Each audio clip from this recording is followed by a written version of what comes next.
is. On this channel, we will discuss a flavor of the day. And today's flavor happens to be cheating. We're going to talk about the entertainment side of it versus the reality side of it. The reality may surprise all of us. So let's hop right in. So I look on Twitter today. Big trending news is that Nia Long's been cheated on by her Boston Celtics NBA player. His name is Ume or something like that. I'm not sure how to pronounce the last name, so I will spare all of you. Anyhow, I got to thinking, I'm like, okay, well, what's the big deal about Nia Long being cheated on by this basketball player with a staffer, allegedly? And as I'm thinking about it and I'm processing all of this, I'm like, well, some of the best have been cheated on, or some of the best have cheated. And when I started thinking of these names, I'm thinking, okay, well, Kevin Hart allegedly cheated on his wife while she was pregnant. And we got Eric Benet, who allegedly cheated on Halle Berry while they were married. And we have folks like Arnold Schwarzenegger. I mean, for Christ's sake, he was a governor of California. He allegedly cheated on his wife, Maria Shriver. Then I thought, okay, recently we've had Neo. He's out there cheating on his wife with someone who looks exactly like his wife, which doesn't make any sense to me at all. And then we also have had Adam Levine as of a couple days ago. He's out there sliding in DMs looking for love while his wife's at home pregnant with her third child, I believe. Anyhow, I'm processing all of this and I'm thinking two things that actually come to mind.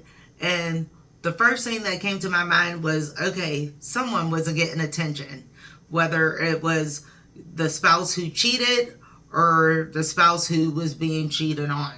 Somewhere along the lines, there's a factor of attention. And I'm thinking, okay, so what is the definition of attention? For some of us, you know, we may think, you know, of importance, or we may just want to feel that love from our spouse.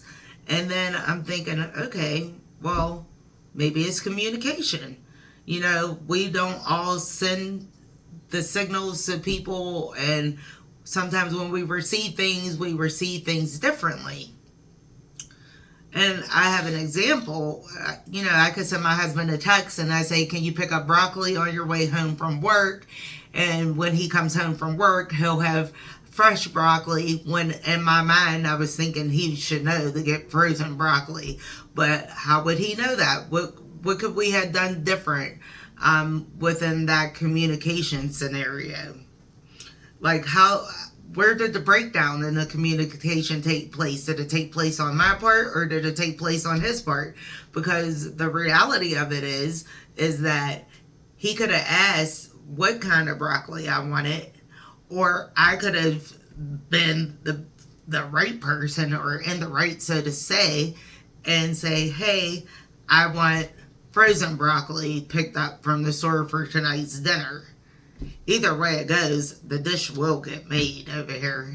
You guys can also follow me over at Paper Plated on YouTube TV.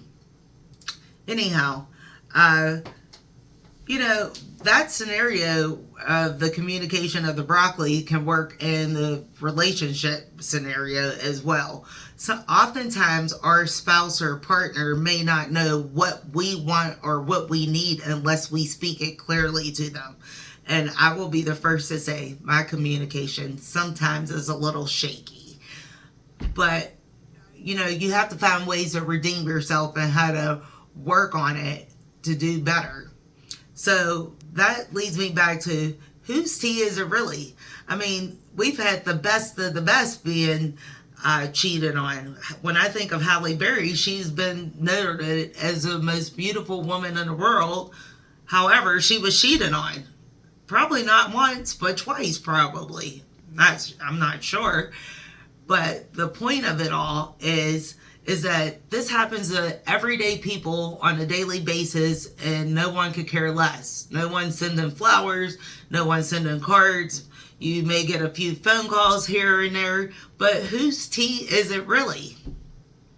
It's it's kind of hard to say. But back to all these greats that have allegedly cheated on their wives, or I'm sure there's women that have cheated on their husbands. I mean, these things happen, but what are we going to do at the end of all of this to persevere from our experience? Are we going to turn it into a new job opportunity? Are we going to reflect it and put more of ourselves into our work? Are we going to hit the gym? Are we going to do whatever it is? Who is the deciding factor for this tea? Well, that, guys, is today's flavor. I'm hoping to see you back on the channel real soon. And we will discuss a multitude of topics versus the entertainment versus the reality of it all. Because the bottom line is there are way more pressing things happening in this atmosphere. And we will discuss them next time. Toodles for now.